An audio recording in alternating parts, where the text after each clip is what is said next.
Assalamualaikum warahmatullahi wabarakatuh. Kembali jumpa dengan saya Heri Gunari dalam belajar akuntansi. Kita akan lanjutkan pertemuan dalam video ke-28, bagaimana membuat laporan laba rugi perusahaan dagang. Kita contohkan sekarang membuat laporan laba rugi perusahaan dagang dalam video ke-29. Jangan lupa like, share, subscribe, dan komen. Sahabat akuntansi, kita lihat di laptop saya. Sebelah kiri sudah saya tunjukkan neraca saldo perusahaan dagang.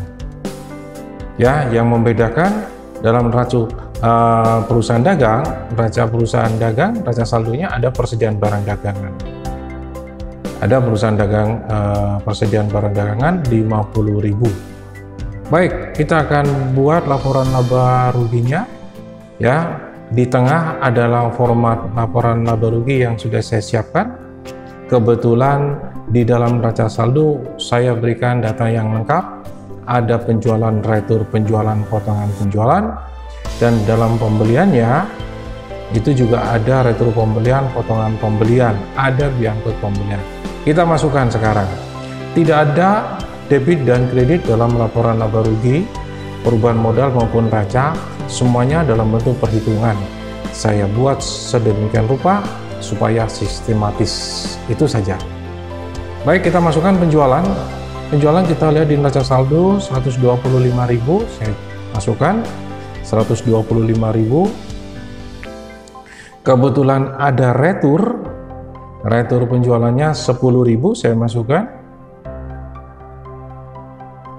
Terus kemudian ada potongannya 3.500, kita masukkan. Sehingga perlu kita mencari penjualan bersih, yaitu penjualan dikurangi retur penjualan dan potongan penjualan sepanjang retur dan potongan ada di soal. Jika tidak ada bahwa penjualannya 125 adalah penjualan bersih. Tapi karena ada retur dan potongan, maka harus kita kurangi retur dan potongannya. Di sini tertulis, karena saya buat rumus, saya tambah dan saya kurangi, maka di sini Excel membantu dalam menghitung. Menjadi penjualan bersihnya 111.500. Kita sekarang menghitung HPP, harga pokok penjualan atau cost of goods sold. Kita isi dulu persediaan barang dagangan awalnya adalah 50.000. Selesai. Kita masukkan pembeliannya. Ya, saya susun sedemikian rupa supaya sistematis dalam menghitung. Pembelian di neraca saldo menunjukkan angka 78.000. Dan ada retur dan potongannya. Returnya adalah sebesar 6.000, potongannya adalah 4.000. Selesai, kita masukkan, dan ada biaya angkut. Sahabat akuntansi, biaya angkut pembelian akan menambah di dalam menghitung pembelian bersih, sehingga juga diperhitungkan dalam harga pokok penjualan. Biaya angkut pembelian adalah sebesar 8.600. Inilah pembelian bersihnya 76.000, sehingga kalau ditambah dengan persediaan barang awal menjadi 126.600. Ini adalah persediaan barang yang siap dijual. Ketika perhitungan fisik dilakukan, ternyata persediaan akhir menunjukkan angka 55.000. Ini saya tulis di dalam di atasnya laporan laba rugi 55.000.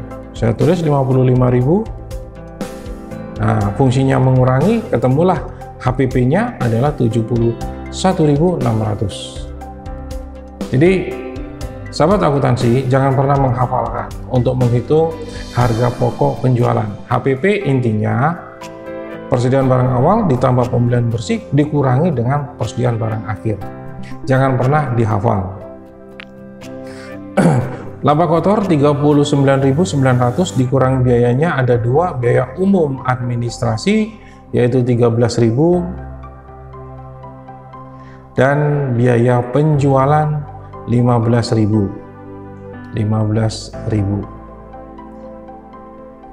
Sudah saya masukkan sehingga jumlahnya 28.000, yang akhirnya laba usahanya adalah sebesar 11.900. Sahabat akuntansi, kita lanjut di dalam laporan perubahan modal. Sama pada saat kita membuat laporan perubahan modal di perusahaan jasa, ya, sama persis. Kita hitung sekarang modal awalnya adalah sebesar 100.000, sedangkan labanya adalah tadi sudah kita hitung bersama, ketemu 11.900. Kemudian PV-nya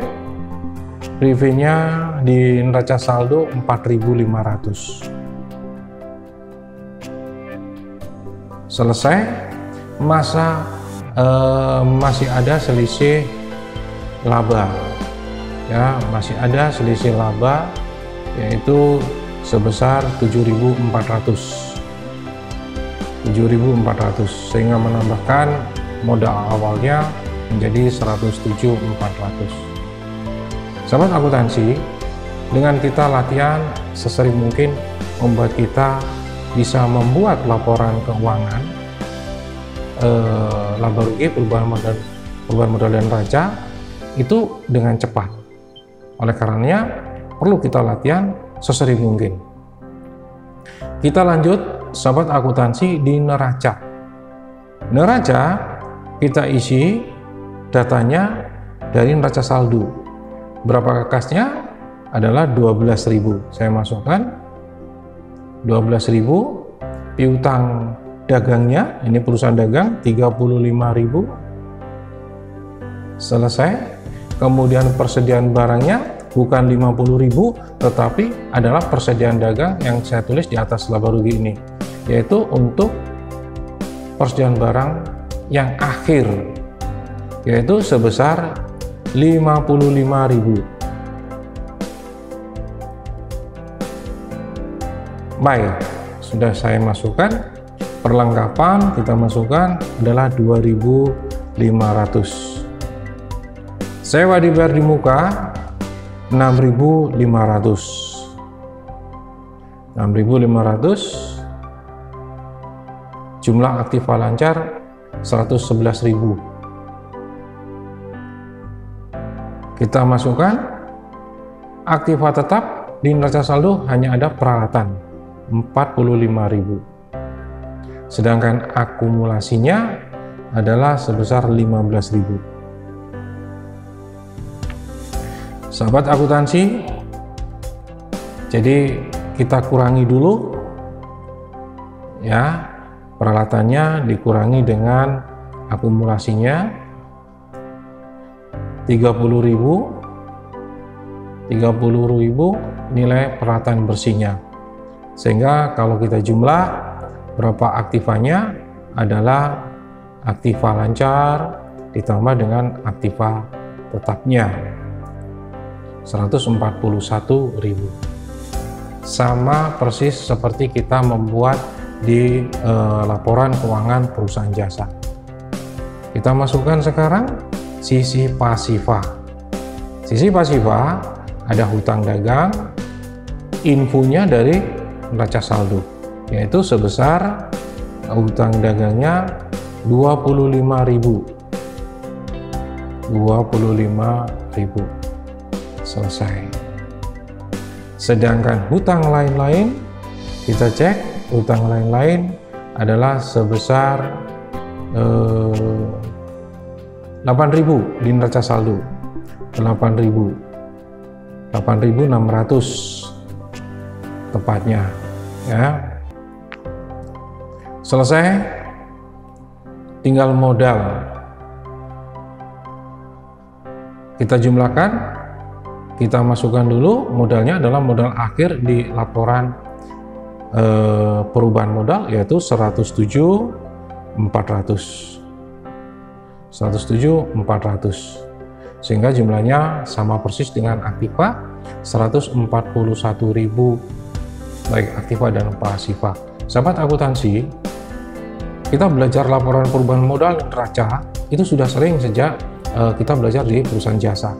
Hanya laporan laba rugi perusahaan dagang baru kali ini kita pelajari. Yang jelas, penjualan bersih dikurangi dengan HPP. Jangan pernah dihafalkan HPP, yaitu persediaan awal tambah beli, pembelian bersih dikurangi persediaan akhir. Baru setelah itu dikurangi biaya. Intinya seperti itu. Sahabat akuntansi, tidak ada yang sulit dalam akuntansi. Kita akan lanjutkan ke video selanjutnya. Kita akan ketemu dalam video ke 30 ya. Saya akhiri sekian dulu, sampai ketemu di video selanjutnya. Assalamualaikum warahmatullahi wabarakatuh.